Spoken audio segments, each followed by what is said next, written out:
Halo, selamat berjumpa lagi dengan saya Hendra Gunawan dalam seri video Dasar-Dasar Matematika.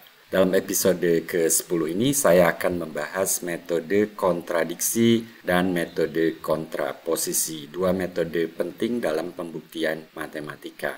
Bila Anda baru pertama berkunjung menonton video dalam seri Dasar-Dasar Matematika ini, tonton episode 1 sampai dengan 9. Pada beberapa episode sebelumnya kita telah membahas beberapa metode pembuktian untuk pernyataan berbentuk implikasi ataupun pernyataan berkuantor, mulai dari metode maju mundur, metode konstruksi, metode memilih, induksi, dan spesialisasi. Apakah itu cukup? Jawabannya belum. Kadang ada pernyataan matematika yang tidak dapat dibuktikan dengan berbagai metode ini. Dalam episode ini saya akan membahas dua metode lagi, yaitu metode kontradiksi dan metode kontraposisi yang cukup ampuh. Nah, sebagai contoh, misal n bilangan bulat, buktikan jika n kuadrat genap, maka n juga genap. Apa yang harus kita lakukan? Untuk membuktikan n genap, kita harus menemukan bilangan bulat k sedemikian sehingga n sama dengan 2k. Apa yang kita punyai? N kuadrat genap, yakni n kuadrat sama dengan 2m untuk suatu bilangan bulat m.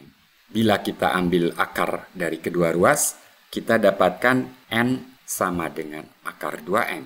Ups, tentu saja ini berbahaya karena akar 2m belum tentu merupakan bilangan bulat. Jadi langkah ini buntu. Nah, tentang metode kontradiksi, dalam membuktikan jika P maka Q secara langsung, biasanya kita mulai dengan memisalkan P benar dan kemudian mencoba mendapatkan bahwa Q haruslah benar. Dalam upaya itu kita bertanya mengapa Q tidak mungkin salah. Bila Q harus benar tentunya ada alasan mengapa Q tidak boleh salah. Nah, tujuan metode kontradiksi adalah menemukan alasan tersebut. Dengan metode kontradiksi kita andaikan P benar dan Q salah. Kemudian mencari tahu keganjilan atau masalah yang akan muncul. Keganjilan atau masalah itu pada umumnya akan berupa suatu kontradiksi. Apa itu kontradiksi? Yaitu sesuatu yang mustahil, seperti 1 sama dengan 0, atau diperolehnya bilangan n yang genap dan ganjil sekaligus. Secara umum diperolehnya suatu pernyataan dan negasinya. Bila kita telah mendapatkan kontradiksi, maka kita kemudian menyimpulkan bahwa jika P benar, mestilah Q juga benar.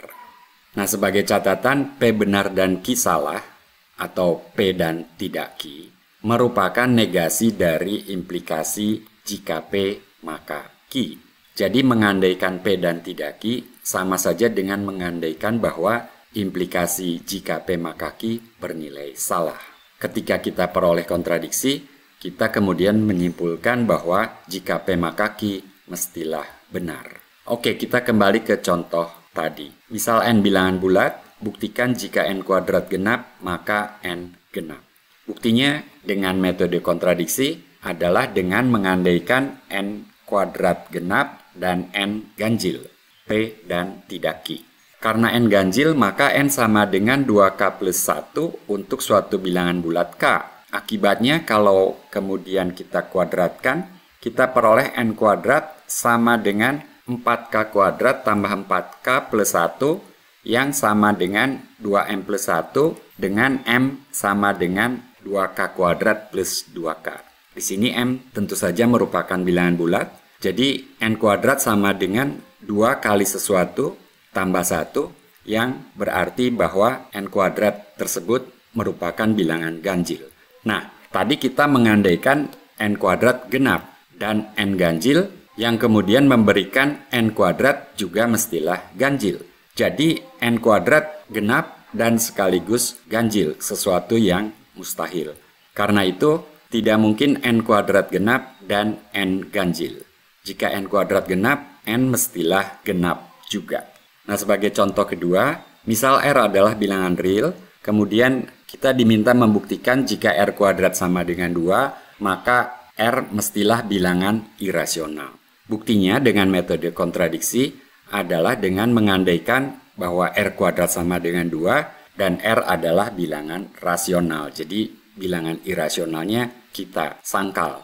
Maka saya tidak lengkapi buktinya di sini karena ini banyak dibahas dalam berbagai artikel baik di internet maupun pembahasan di kanal YouTube. Singkat kata, kontradiksi akan terjadi dan dalam hal itu kita bisa menyimpulkan jika R kuadrat sama dengan 2, maka R mestilah merupakan bilangan irasional. Nah, berikutnya adalah metode kontraposisi. Ini berbeda dengan metode kontradiksi. Mirip tapi tidak sama begitu ya. Jadi untuk membuktikan jika P maka Q, kita bisa menggunakan metode kontraposisi itu dengan mengingat bahwa jika P maka Q itu setara dengan jika tidak Q maka tidak P, yang tidak lain merupakan kontraposisi dari jika P maka Q itu.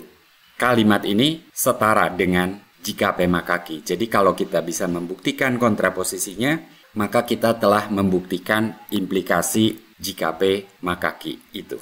Nah, untuk membuktikan jika tidak Q maka tidak P, kita dapat memisalkan bahwa Q salah dan kemudian berupaya mendapatkan bahwa P juga salah. Sebagai contoh, misal N bilangan bulat, buktikan jika N kuadrat genap maka N genap. Kontraposisi pernyataan yang ingin dibuktikan dalam hal ini adalah jika N ganjil, maka N kuadrat mestilah ganjil juga. Jadi buktinya misal N ganjil, N sama dengan 2K plus 1 untuk suatu bilangan bulat K, akibatnya N kuadrat sama dengan 4K kuadrat plus 4K plus 1 sama dengan 2M plus 1 dengan M sama dengan 2K kuadrat plus 2K, yang berarti bahwa N kuadrat ganjil. Jadi jika N kuadrat genap, maka N mestilah genap juga. Oke, itu contoh pembuktian dengan metode kontraposisi. Berbeda dengan metode kontradiksi yang sebelumnya kita bahas. Oke, ini ada satu contoh lagi. Buktikan bahwa fx sama dengan x pangkat 3 merupakan fungsi satu-satu. Yaitu jika x1 tidak sama dengan x2, maka fx1 tidak sama dengan fx2. Buktinya misalkan fx1 sama dengan fx2. Jadi Q-nya kita anggap salah. Yakni x1 pangkat 3 sama dengan x2 pangkat 3. Atau x1 pangkat 3 min x2 pangkat 3 sama dengan 0. Nah, kemudian kita perhatikan bahwa x1 pangkat 3 min x2 pangkat 3 dapat kita faktorkan sebagai x1 min x2 kali x1 kuadrat tambah x1 kali x2 tambah x2 kuadrat. Dan bentuk x1 kuadrat tambah x1 kali x2 tambah x2 kuadrat tersebut merupakan bentuk yang definite positif, kecuali x1 sama dengan x2 sama dengan 0. Akibatnya mestilah faktor di depannya yaitu x1 min x2 sama dengan 0 atau x1 sama dengan x2. Jadi terbukti jika x1 tidak sama dengan x2, maka fx1 mestilah juga tidak sama dengan fx2. Karena kontraposisinya kalau fx1 sama dengan fx2, maka x1 akan sama dengan x2. Oke, itu dua contoh pembuktian dengan metode kontraposisi. Berikutnya ada sejumlah soal yang Anda dapat coba sebagai latihan. Saya tidak akan membacakannya. Anda bisa mencatat ini atau screenshot dan kemudian mencoba di waktu yang senggang untuk membuktikannya. Mungkin dengan metode kontradiksi atau dengan metode kontraposisi. Anda harus memutuskan metode mana yang lebih tepat untuk membuktikan pernyataan-pernyataan dalam soal ini. Ini ada 3 soal lagi yang lebih seru. Oke, saya kira saya berhenti di sini. Terima kasih sudah menonton video ini. Masih ada 1 episode lagi dalam seri dasar-dasar matematika ini. Sampai berjumpa di episode tersebut. Salam.